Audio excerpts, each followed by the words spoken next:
Earlier this summer, I met people that changed my life. They were boys, teenage boys from Northern Africa.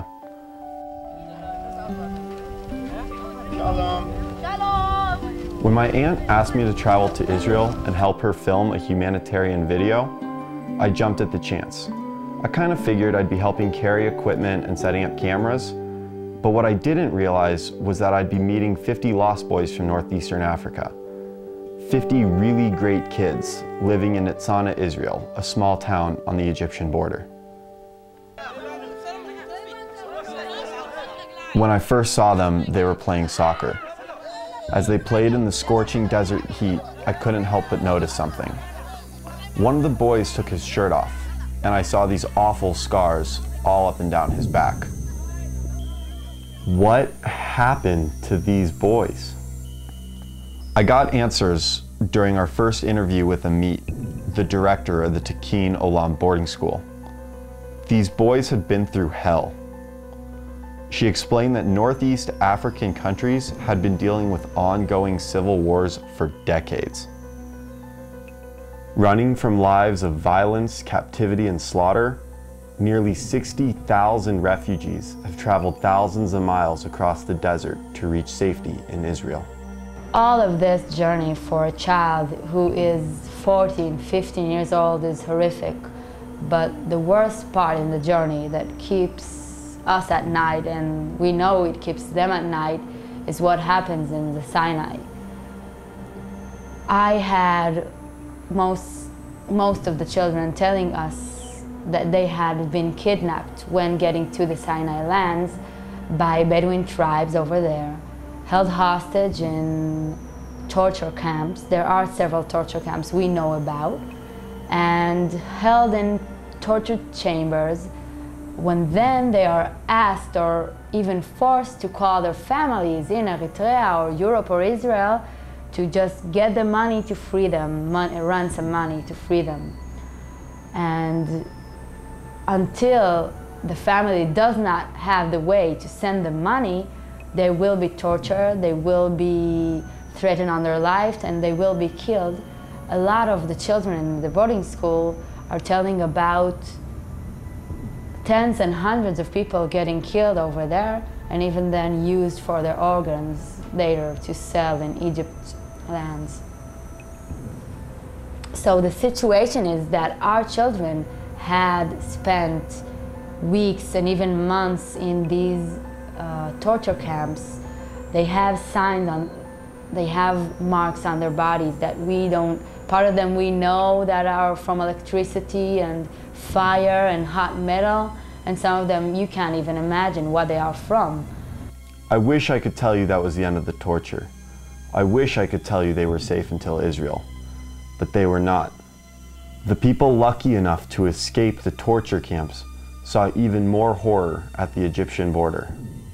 And it's a border that the Egyptians shoot them, and they saw a lot of their friends dying, a lot of the families just lie and die.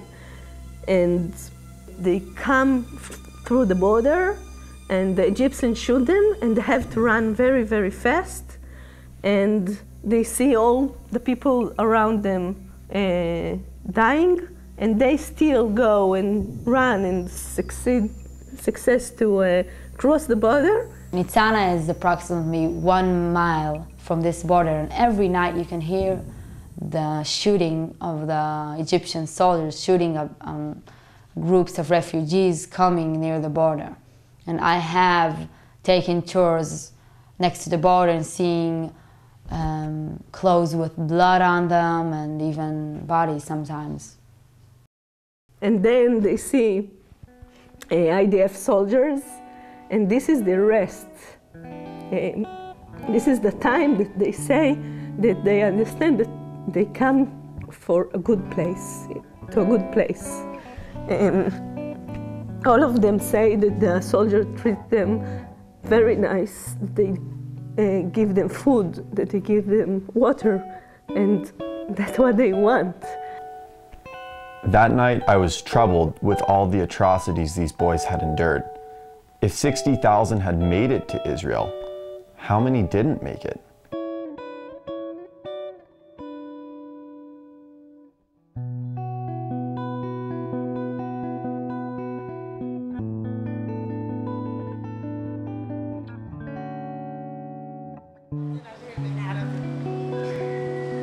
At breakfast, I watched as these boys came into the cafeteria. They were laughing and smiling and joking with one another. But then as they sat down, I noticed each one gave a silent prayer before eating. And at that moment, I realized something. These boys, who had survived unspeakable horrors, had been given a second chance at life right here in Israel.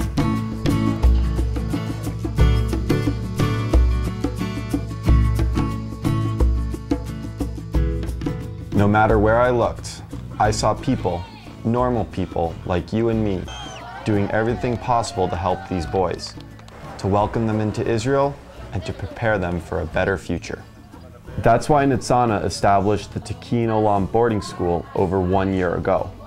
In Hebrew, Tikkun Olam means repair the world. Every day they go to school to learn Hebrew, English, math, and science. I saw them using computers and learned how important it is for them to be connected to the world. I am so proud of what our country is doing now for these children, taking them in. It does not matter, they are Muslims and Christians, none of them are Jews, and none of them talk our language or come from our country. But we are human beings, and they are human beings, and that is what matters. The vision of this humanitarian effort came from the generous heart of David Palma, the head of Nitzana. What do you think when you have 14 years old guy in your home? What do you think about him? You want that he will be in good health, good job, learning good, and build his life for the future, the next future, and the far future. That's what we are doing. We are the mothers and the fathers and the grandfathers and the grandmothers of these guys, and sometimes even the brothers of them. They have nothing, they have nobody. We have dealt here with a lot of sadness and agony from the stories of the children's lives.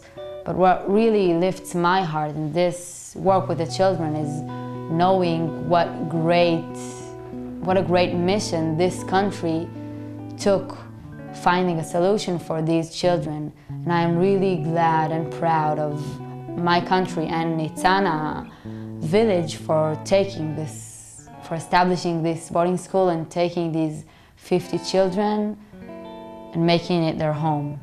So I asked David, what can we do to help?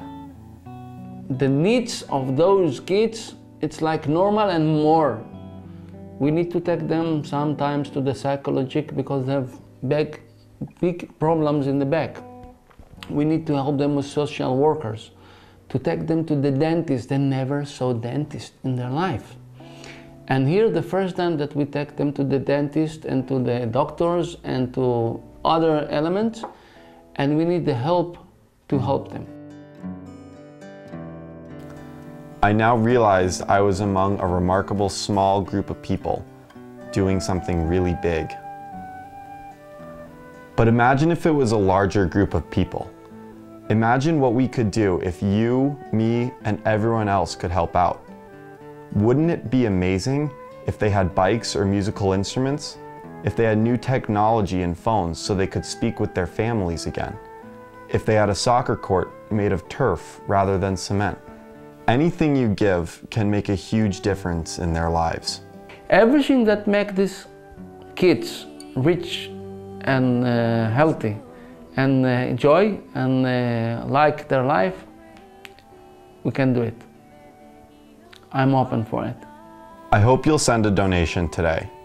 I also hope you'll consider traveling to Nitzana to volunteer and to see firsthand the amazing things that are being done. I bet getting involved will change your life. It definitely changed mine.